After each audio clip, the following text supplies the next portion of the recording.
Hello दोस्तों, एक बार फिर से आप सभी लोगों का स्वागत है हमारे यूट्यूब चैनल राहुल कुरियाल में। सो गाइस, आज मैं सोच रहा हूँ कि क्यों ना आप सभी को लेके चलो अपने साथ एक छोटी सी राइड पर और आप लोगों के साथ शेयर करूँ अपने लाइफ की एक छोटी सी जर्नी जो कि मेरे लिए बहुत ही खास है। हम सभी जानते हैं कि हमारी लाइफ में छोटे छोटे खास पल ही हैं जो हमारी लाइफ को ब्यूटीफुल बनाते हैं, और ज़्यादातर लोगों की ज़िंदगी में जो खास वक्त होता है वो होता है जब वो कुछ अचीव कर लेते हैं। बट मेरे साथ यहाँ कुछ उल्टा है। एट द एंड में वहीं पर था जहाँ से मैंने ये जर्नी स्टार्ट की थी। 2-3 साल में जो ये उतार चढ़ाव आए, इनसे मुझे सीखने को बहुत कुछ मिला, इस वजह से मेरे लिए खास है। तो किसी ने बहुत ही अच्छा लिखा है कि सोच मत कि आगे क्या होगा, कुछ ना भी हुआ तो तजुर्बा होगा। तो सही बात है, फेलियर से भी हम लोगों को बहुत कुछ सीखने को मिलता है। बस वही एक छोटी सी जर्नी आज आप सभी के साथ मैं शेयर करना चाहता हूँ। तो आइए चलिए मेरे साथ। सो गाइस, आप लोगों को खास आज राइड भी मैं इस वजह से लेके आया हूँ क्योंकि ये जो बलिनो है हमारी, उसको हम सेल करने वाले हैं बहुत ही जल्द। 1-2 दिन में हम इसे बेच देंगे। और बेच इस वजह से नहीं क्योंकि 2-2 गाड़ी रखने का कुछ सेंस हो नहीं रहा है। तो क्यों सेंस नहीं हो रहा वो भी मैं आपको बताऊंगा जब मैं व्लॉग बनाऊंगा इसके ऊपर। काफी अटैचमेंट है इस गाड़ी से भी, हमें 5-6 साल हमारे साथ रही, तो बहुत ही अच्छा रिस्पॉन्स रहा इस गाड़ी का। कभी हमें धोखा नहीं दिया इसने कहीं पे भी। काफ़ी बड़े बड़े लंबे टूर मार के आए हैं हम इस गाड़ी से, तो काफ़ी अच्छी रही बलिनो। अब इसे बेचना पड़ रहा है, तो मैं चाह रहा था कि अपने लाइफ की जो खास स्टोरी है वो मैं इसी गाड़ी में शेयर करूँ आप लोगों के साथ। अभी मैं हूँ द्वारका की सड़कों पर और बहुत ही जल्द एक जगह गाड़ी रोकेंगे हम लोग, वहाँ मैं आप लोगों के साथ शेयर करूँगा अपने लाइफ की वो खास जर्नी। सो गाइस, फाइनली गाड़ी खड़ी कर दी है मैंने एक अच्छी जगह पर, बिल्कुल पेड़ों की छांव में। धूप बहुत हो गई दिल्ली में, गर्मी बहुत होने लगी है। सो गाइस, स्टार्ट करते हैं अपनी जर्नी को। तो मैं छोटा सा बता देता हूँ कि स्टार्टिंग से ही लोअर मिडिल क्लास फैमिली में हम लोग रहे। पापा के लिए अचीवमेंट वही थी कि बच्चों को बस प्राइवेट स्कूल में पढ़ा दे, अच्छे से पढ़ाई हो जाए, जो कि काफ़ी सारे पेरेंट्स अभी मुझसे कनेक्ट कर पा रहे होंगे। वो भी यही चाहते हैं कि बच्चों की अगर एजुकेशन अच्छी हो जाए तो उनके लिए वही अचीवमेंट होती है।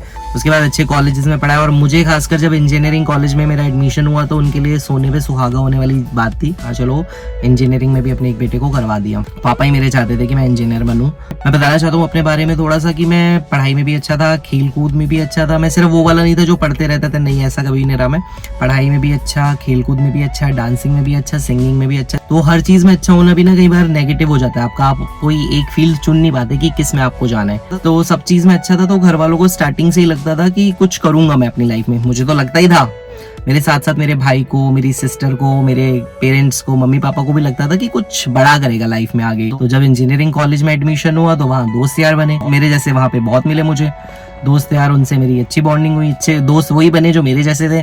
तो हम लोगों को आपस में भी लगा कि हाँ यार, हम कुछ अलग करेंगे। जॉब मुझे स्टार्टिंग से ही नहीं करना था, मुझे क्या, मेरे दोस्तों को भी जॉब स्टार्टिंग से ही नहीं करना था। करना भी था तो कुछ सर्टेन टाइम के लिए करना था हमने, कि इतना टाइम तक जॉब करेंगे, उसके बाद अपना कुछ करेंगे और कुछ सेटअप वगैरह करेंगे। ऐसा करके हमने सोचा हुआ था जब कॉलेज की बात है। तो साथ के दोस्त मिले, तो यूट्यूब का जो कंसेप्ट था ना, तब लगा लो नया तो मैं नहीं बोलूंगा, बट ये जो वाइन्स बनाना, प्रैंक्स बनाना तब नए नए आए थे। प्रैंक्स इतने ज्यादा बनना स्टार्ट हुए ही नहीं थे तब। वो TVF एक ऐसा यूट्यूब चैनल था जो हमें बहुत इंस्पायर करता था कि हाँ यार, कुछ यूट्यूब में करते हैं, स्किल्स है ही हमारे में, बातें हम भी ऐसी करते हैं, सोचते थोड़ा सा हम भी हैं, ऐसा इनोवेटिव सा सोच लेंगे, रिजल्ट अच्छा निकल के आएगा अगर हम कंसेप्ट वगैरह अच्छा लगेंगे। तो 2012 में हमने first time YouTube channel start करा। हम 4-5 दोस्तों ने मिलकर यूट्यूब चैनल स्टार्ट करा। एक इंटरव्यू की वीडियो भी बनाई थी, अगर अभी मेरे पास होगी तो मैं छोटी सी क्लिप डालूंगा आगे। तो हमने स्टार्ट करा, और वही वो फ़ोन का गंदा सा कैमरा उस टाइम पर हमारे पास, और वीडियो बना रहे हैं। वो मतलब स्टार्टअप हुआ, बट हम उसे डाल नहीं पाए उस वीडियो को। हमें ये था कि नहीं, थोड़ा और अच्छा, बल्कि मुझे ऐसा लगता है कि हम स्टार्टअप के लिए अगर वो वीडियो भी डाल देते ना, भले अच्छी गंदी, क्योंकि उस टाइम पर इतनी समझ नहीं थी लोगों के लिए भी, जो भी आता था वो सब देख लेते थे, और इतना यूट्यूब का था भी नहीं शायद बोलबाला, हर कोई यूट्यूब देखता भी नहीं था, तो हम डाल सकते थे। बट हमने डाली नहीं, पता नहीं क्यों नहीं डाली। हमने सोचा कि नहीं यार, थोड़ा और अच्छा कुछ कंटेंट बनाते हैं, फिर डालते हैं। और इसी चक्कर में वो क्या हुआ, वो 1-2-3 वीडियोस बनी, वो अच्छी नहीं लगी खुद ही को, वो डाल नहीं पाए हम, कभी नहीं डाली। तो वो यूट्यूब चैनल मतलब शुरू होने से पहले ही बंद हो गया। अब करते करते अपना पास आउट होने के टाइम आ गया। 2014 में हमारे एग्जाम हुए मई में, और मई में हम लोग एक दूसरे से हो गए अलग। कांटेक्ट में थे बट अलग हो गए।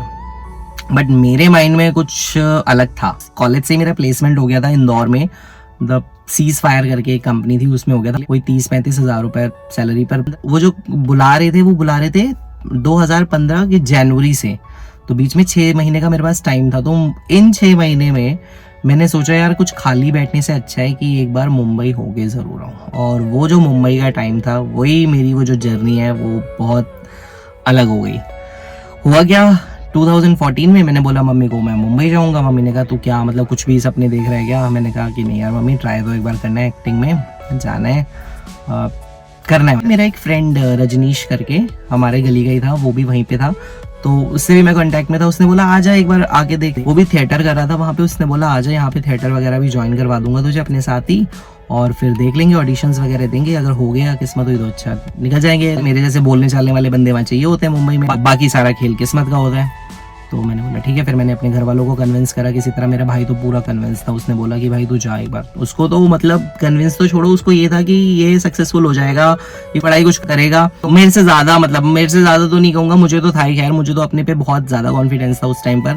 ओवर कॉन्फिडेंस नहीं कहूंगा, कॉन्फिडेंस ही था अपने आप पर कि हाँ यार कुछ अच्छा करूंगा। ये सोचना कि कुछ अच्छा करूंगा अपनी लाइफ में, ओवर कॉन्फिडेंस तो नहीं होगा। तो हाँ इतना था कि कुछ अच्छा करूंगा। तो भाई को, मेरे एक्चुअली भाई को भी था कि हाँ यार इसको जाने दो, ये करेगा कुछ अच्छा। तो गए मुंबई, घर वालों को समझाया, घर वालों को वो 2-3 लाइनें मारी कि मम्मी वो एक अधूरा सपना ना एक टूटे हुए सपने से ज्यादा दर्द देता है। तो मम्मी को लग गई कि हाँ यार, कि मैंने कहा एक अधूरा रह जाएगा, जिस चीज में एंटर ही नहीं करा वो एक तरीके से अधूरा रह गया सपना। बट टूटा मतलब कि कोशिश करी, नहीं हो पाया तो टूट गया सपना। तो घर वालों को लगा कि चल ठीक है, अभी इसके प्लेसमेंट का भी टाइम है, जनवरी में इसने जाना है, 6 महीने अपना ट्राई कर लेगा। पर मेरा कुछ और ही था, मैंने कहा कि एक बार जाऊंगा तो वहां फिर रह के आऊंगा, कि जब तक हो नहीं जाता कुछ। फिर प्लेसमेंट गई भाड़ में। तो गए भाई अपना टिकट वगैरह करवा के, वही मुंबई के सपने लेके आंखों में, जैसे सपने सुना है रोज लाखों की तादाद में लोग वहां पहुंच रहे हैं मुंबई में, रेलवे स्टेशन से उतरते हैं सपने लेके। मेरी तरह कितने लोग होते हैं वहां पर। मुंबई तो माया नगरी है, वो बड़ी बड़ी बिल्डिंग है, चकाचौंध मुंबई की अलग ही है भाई। बस वही बीच के किनारे जाके सपने देखने, सी फेसिंग फ्लैट लेना है एक, आगे जाके अच्छा हो जाएगा। वही सपने जो सभी देखते हैं यार, मैंने भी देखा, इसमें कोई गलत तो है नहीं कि अगर सक्सेसफुल हो जाएंगे, यहाँ पे फ्लैट होगा, यहाँ से पूरा सी व्यू दिखेगा, जैसे सब सोचते हैं। हाँ, मुंबई में जाके मेरे शंकर मामा, जो कि मेरे अपने मामा नहीं है बट मैं उन्हें अपने से कम भी नहीं समझूंगा, क्योंकि उन्होंने उस टाइम पर मेरा साथ दिया। क्योंकि मुंबई में जाके अगर मैं कहीं फ्लैट फ्लूट देखता ना, तो भाई वो इतना एक्सपेंसिव हो जाना था मेरे लिए कि अफोर्ड तो मैं कर ही नहीं पाता। तो वहां पर मेरे मामा जी, जो कि मैंने बताया मेरे अपने मामा नहीं है, उनको मैंने कांटेक्ट करा, उन्होंने बोला तू आजा मेरे साथ ही रह ले। घाटकोपर में रहते हैं मेरे मामा, मुंबई में घाटकोपर, वहाँ पे राम है। और फिर अपने दोस्त से कांटेक्ट करा मैंने कहा भाई मैं यहाँ पहुँच चुका हूँ, यहाँ रह रहा हूँ मैं अपने मामा के पास। उसने बोला एक काम कर, तू मुझे मिल। फिर हम मिले, उसने कहा कि चल एक काम कर, डायरेक्ट ऑडिशन तो देंगे ही देंगे, साथ साथ तू ना थिएटर भी ज्वाइन कर ले जहाँ पे मैंने ज्वाइन करा हुआ। मैंने कहा ठीक है। जोडियम परफॉर्मिंग आर्ट्स करके थिएटर है वहाँ पर अंधेरी वेस्ट में, तो वहाँ पे मैंने ज्वाइन करा और सिखाते बहुत अच्छे हैं भाई। थिएटर वालों को इतना मतलब एक्टिंग स्किल्स जो उनकी होती है वो एक्चुअल एक्टिंग स्किल्स होती है भाई, मतलब इतना डीपली घुस के सिखाते हैं ना वो। मेरे जो सर थे मनोज सिंह भाई, अल्टीमेट टीचर थे, क्या एक्टर थे। मतलब अगर वो सामने बैठ के कोई इमोशनल एक्ट कर रहे हैं ना, तो हम सबकी आंखों में लिटरली आंसू होते थे भाई, हम भी फील करते थे, वो पेन फील करवा देते थे, इतने तगड़े एक्टर थे वो। तो उनके साथ सीखना था तो अच्छा होना ही था। तो 2 बजे से 5 बजे तक मेरी क्लास होती थी थिएटर की, वहाँ मैं थिएटर करता था। अब मामा जी के साथ रह रहा हूँ, मामा जी पौड़ी गढ़वाल के हैं, तो पौड़ी के बहुत से और भी बंदे थे जो मामा जी के साथ रहते थे। मामा जी का बिजनेस है वहाँ, तो वो अपने गाँव के बंदों को ही बुला लेते थे। तो यार वहाँ रह रहा हूँ तो ऐसा तो है नहीं कि भाई बिना कुछ काम करे ऐसे ठाट पाट में रहेंगे, काम भी करना था। जबकि मामा जी बहुत ऐसे थे कि ना ही करे, मुझसे बहुत कम काम करवाते थे कि रहने दे तू मत कर। लेकिन मुझे खुद से अब अंदर से अच्छा नहीं लगता था कि यार मैं क्या करूँ, 2 से 5 मेरी क्लास है, ऑडिशन वगैरह उस टाइम स्टार्ट करे नहीं थे, तो वहाँ काम भी स्टार्ट करा। तो काम कैसा कि भाई फिर मैंने सब्जी काटना स्टार्ट करा पहले, कि यार मामा जी को हेल्प हो जाएगी थोड़ी सी, तो मैं सब्जी काट के रख देता था शाम को कि हाँ फिर वो बना लेंगे, फिर रात को खा लेंगे। फिर मुझे लगा कि यार सब्जी काटना सिर्फ अच्छा नहीं, क्योंकि वो आते थे थक के, फिर वो बना रहे हैं, फिर वो आटा गूंद रहे हैं, रोटियां बना रहे हैं, तो मुझे लगता था यार थोड़ा सा काम बढ़ाना पड़ेगा। फिर मैंने आटा गूंदना स्टार्ट करा। फिर लगा लो थोड़े टाइम बाद तो ऐसा था कि मैं प्रॉपर दिन का खाना मैं ही बनाता था, दाल चावल बना के रखता था। हाँ, 1 बजे के करीब लंच कर लेते थे, तो मैं भी 1 बजे तक लंच करके निकल जाता था। 2 बजे तक मुझे क्लास में पहुंचना होता था, तो मैं दिन का खाना बना लेता था, पूरा दाल चावल बना के रेडी रखते थे।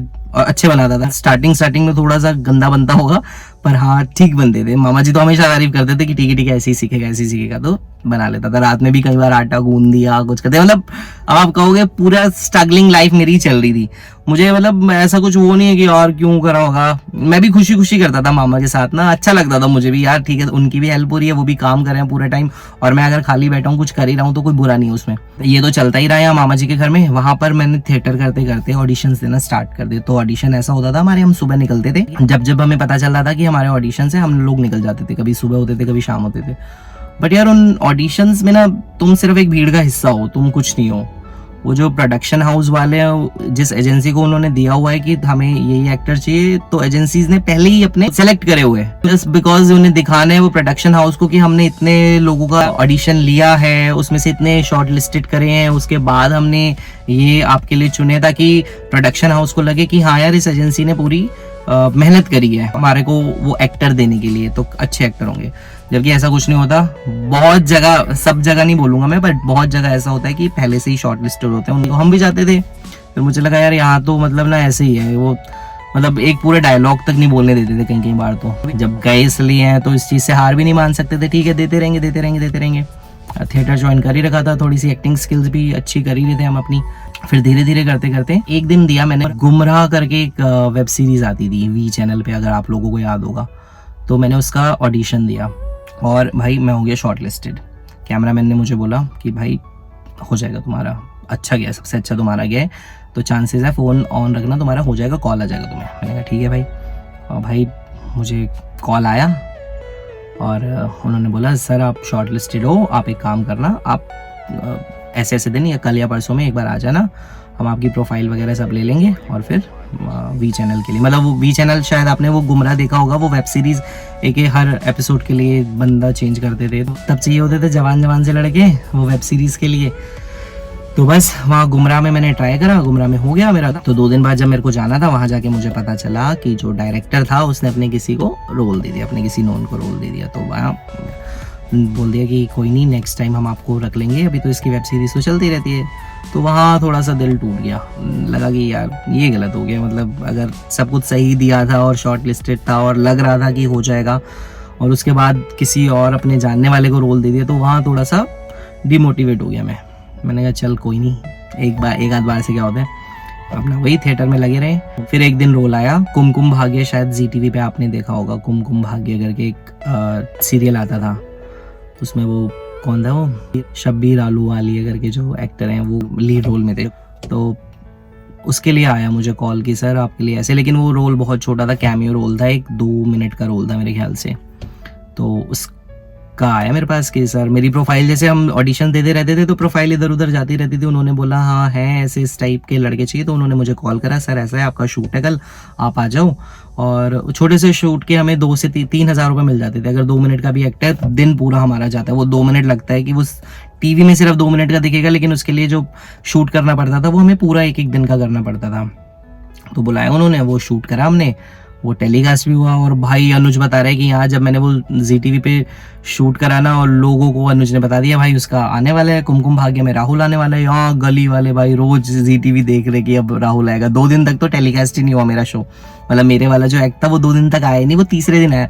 और 2 दिन यहाँ घर वाले टीवी के आगे बैठे हुए हैं, घर में भीड़ लगी हुई, आस पड़ोस के बंदे आके भी बैठे हुए कि राहुल आएगा, आज राहुल आएगा, कुमकुम भाग्य में देखने को मिलेगा। और मतलब इतना उनको था, भले ही छोटे रोल के लिए आ रहा है पर आ रहा है एटलीस्ट टीवी में, अभी जी टीवी में आ रहा है। जी टीवी उस टाइम पर बहुत अच्छा चैनल हुआ करता था और कुमकुम भाग्य अच्छा सीरियल था। तो एक दिन गया, अनुज का कॉल करा, भाई आए नहीं दे रहा, मैं वहां से कह रहा यार मुझे भी नहीं पता क्यों नहीं आया, वो तो कह रहे थे आ जाएगा। फिर मैंने वहाँ एजेंसी में कॉल करा, उन्होंने बोला सर आज नहीं आया कल आ जाएगा वो। मैंने कहा ठीक है, अभी कह रहे वो तो अभी चल ही रहा है, एक रेस्टोरेंट का सीन था तो वो सीन तो अभी चल ही रहा है, वो आ जाएगा कल। फिर अगले दिन वेट करा, अगले दिन पूरा वो चलता रहा, पूरा नाटक ही वो खत्म कर देते थे। आधे घंटे के नाटक में 10 मिनट की ऐड होती थी, 20 मिनट का एक्ट होता था, वो एक्ट में मेरा रोल आया ही नहीं। ओ भाई अगले दिन भी मेरा दिमाग खराब, और यहाँ अनुज मेरे को गालियां दे रहे, कह रहा भाई आएगा भी नहीं आएगा, लोग यहाँ कह रहे हैं कि भाई ये बेवकूफ बना रहा है, इसने कुछ नहीं करा। मैंने कहा भाई करा यार मैंने, यार मेरे को पैसे भी मिले, मैं कैसे झूठ बोलूंगा कि नहीं करा मैंने। फिर मैंने कॉल करा, मैंने कहा सर आज भी नहीं आया, वो कह रहा है कि आज नहीं आया, कोई नहीं कल आ जाएगा, ऐसा तो है नहीं कि हमने हटा दिया। तो मैंने भी अनुज को बोल दिया कल आएगा। तीसरे दिन जाके वो टेलीकास्ट हुआ मेरा वाला शॉट, जो था छोटा सा, और यहाँ राहुल राहुल राहुल राहुल देखने को मिल गया। मेरे को भी बड़ी खुशी हुई वहाँ पे, हाँ भाई राहुल आ गया, राहुल आ गया। तो उस टाइम मुझे पता चला कि हाँ यार है, अगर एक टीवी में आना बहुत बड़ी बात है। भले ही मैं छोटे से रोल के लिए था, बट टीवी में आया हूँ तो मतलब वो बहुत बड़ी बात हो गई थी हमारे घर वालों के लिए भी और आस पड़ोस के लिए भी और मेरे लिए खुद के लिए। मुझे लगा तो बस एक मुझे किक चाहिए थी, एक लीड रोल अगर मिल जाता मुझे किसी सीरियल का, तो मुझे था कि लीड या सेकंड लीड मिल जाता मुझे, तब मुझे था कि हाँ यार अब थोड़ा सा सेटल हो जाऊंगा यहाँ पर। फिर क्या हुआ, फिर देता रहा मैं। फिर मेरे पास कॉल आया सोनी टीवी से, स्वराग्नि करके एक उनका नाटक आता था उसके लिए, और उसके लिए कॉल किया आया। मैंने ऑडिशन दिया, शॉर्ट लिस्टेड हुआ।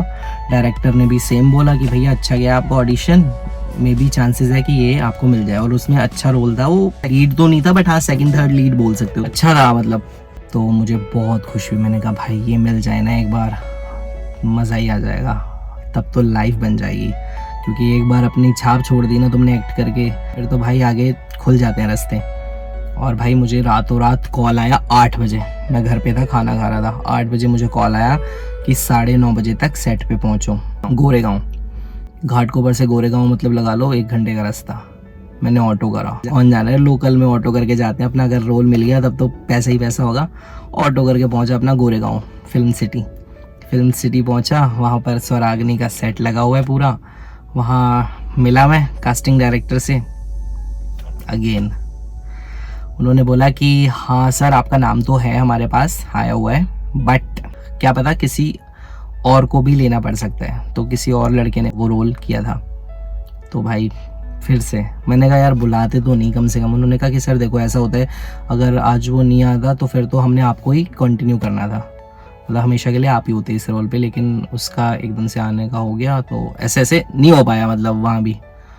और भाई जो मेरी हालत, मैंने कहा कि यार सब खत्म है, सब बेकार है। बट फिर भी मैंने कहा चल कोई नहीं, मौका ना ही मिला हो, पर 2 उम्मीद और एक छोटा सा रोल मिला ही है अभी तक 4-5 महीनों में। थिएटर कर ही रहा हूँ, एक्टिंग स्किल्स और अपनी अच्छी करेंगे, फिर देखेंगे क्या पता कहीं हो जाए। और भाई फाइनली मुझे 2015 में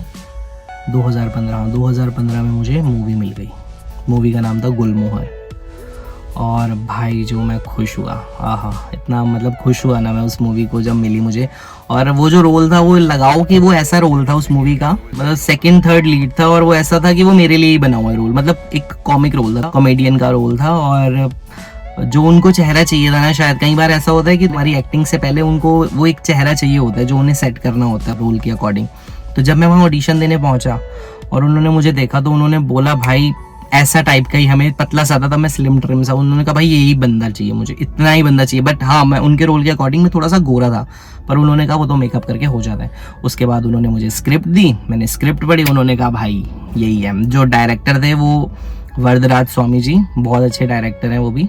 उन्होंने मांझी मूवी, किसी ने अगर देखी होगी मांझी, नवाजुद्दीन सिद्दीकी वाली, तो उसमें जो केतन मेहता को असिस्ट करा, तो अभी तक असिस्टेंट डायरेक्टर की तरह वो कर रहे थे मूवीज। तो अब पहली मूवी थी उनकी भी जो ये डायरेक्ट करने वाले थे, गुलमोहर। तो कास्टिंग वगैरह हो गई थी। जो हीरोइन थी वो थी निकुंज मलिक, जो एक राहुल महाजन का स्वयंवर करके आया था, उसमें जो सेकंड लीड थी, देखा होगा आपने, तो वो थी उसकी लीड एक्ट्रेस। तो छोटे बजट की मूवी थी, वही 2-3 करोड़ रुपए की मूवी थी। बट मैंने कहा यार मेरे को क्या करना है, एक बार अगर छाप छोड़ दी अपनी एक्ट से तब तो मिल ही जाएगा। और उसकी शूटिंग थी अलग अलग लोकेशन में, मुंबई में, बिहार में बेगूसराय, अगर आपने सुना होगा किसी ने, वहाँ पे थी शूटिंग। तो वहीं के गांव की स्टोरी थी पूरी। तो मूवी की शूटिंग करी हमने, 1.5 महीना हमने शूटिंग करी, मज़े करे शूटिंग में अपना, अच्छा एंजॉय करते हैं फुल, एक्टर्स के साथ मज़ा आता है, खुद भी तुम कुछ हो, वहाँ के जो आसपास के लोग होते हैं, लोकल क्राउड होता है, वो तुम्हें सेलिब्रिटी मानता है। ओ भाई जैसे ही निकलते थे होटल से लोग, राहुल सर फोटो। और उस एरिया के जो थोड़े से अच्छे लोग होते हैं वो तुम्हें खाने पे इन्वाइट करते हैं कि आ जाओ, जब शूट के बाद जैसे खाने पे चले गए हम उनके यहाँ। और ऐसे कई जगह हम गए, वहाँ पर एज अ सेलिब्रिटी हमें ट्रीट कर रहे थे। डायरेक्टर सर के साथ रहता ही था मैं, वो भी अपने साथ ही ज़्यादा रखते थे मुझे। फिर बस उनके साथ मेरा रहना और वहीं सेलिब्रिटी, तब ऐसा लगता था भैया क्या ही ज़िंदगी है, एक बार अगर चल गई मूवी चल गई तो भाई अपने तो वारे न्यारे हो जाएंगे। पर किस्मत कहते हैं जिसे, कि क्या बोलूँ, वो जो मैं बता रहा था आपको कि बहुत सारे उतार चढ़ाव देखने को मिले, यही था वो चढ़ाव। बस मुझे लगा था कि ये मूवी रिलीज हो जाएगी तो इसके बाद तो भैया राहुल कुरियाल एक नाम हो जाएगा अच्छा, पर मूवी रिलीज नहीं हुई। क्या कर सकते हैं, अब नहीं हुई मूवी रिलीज। तो मूवी रिलीज इसलिए नहीं हुई क्योंकि प्रोड्यूसर का कहना था कि मूवी जो है वो ओवर बजट चली गई है, तो अब प्रमोशन के पैसे नहीं है। डायरेक्टर कह रहा था बिना प्रमोट करे अगर हम मूवी डाल देंगे तो ये तो बिल्कुल ही बेकार चली जाएगी, तो प्रमोट तो करनी पड़ेगी थोड़े बहुत। उसने मूवी को रिलीज़ करने से अच्छा उसने बोला कि भाई इसको रिलीज़ नहीं करें। बट अभी भी शायद उस पर काम वाम हो रहा है, मूवी पे कॉल्स वगैरह आते रहते हैं मेरे को डायरेक्टर सर के। वो कहते हैं कि हो सकती है कि OTT प्लेटफॉर्म पे हो जाए मूवी रिलीज़।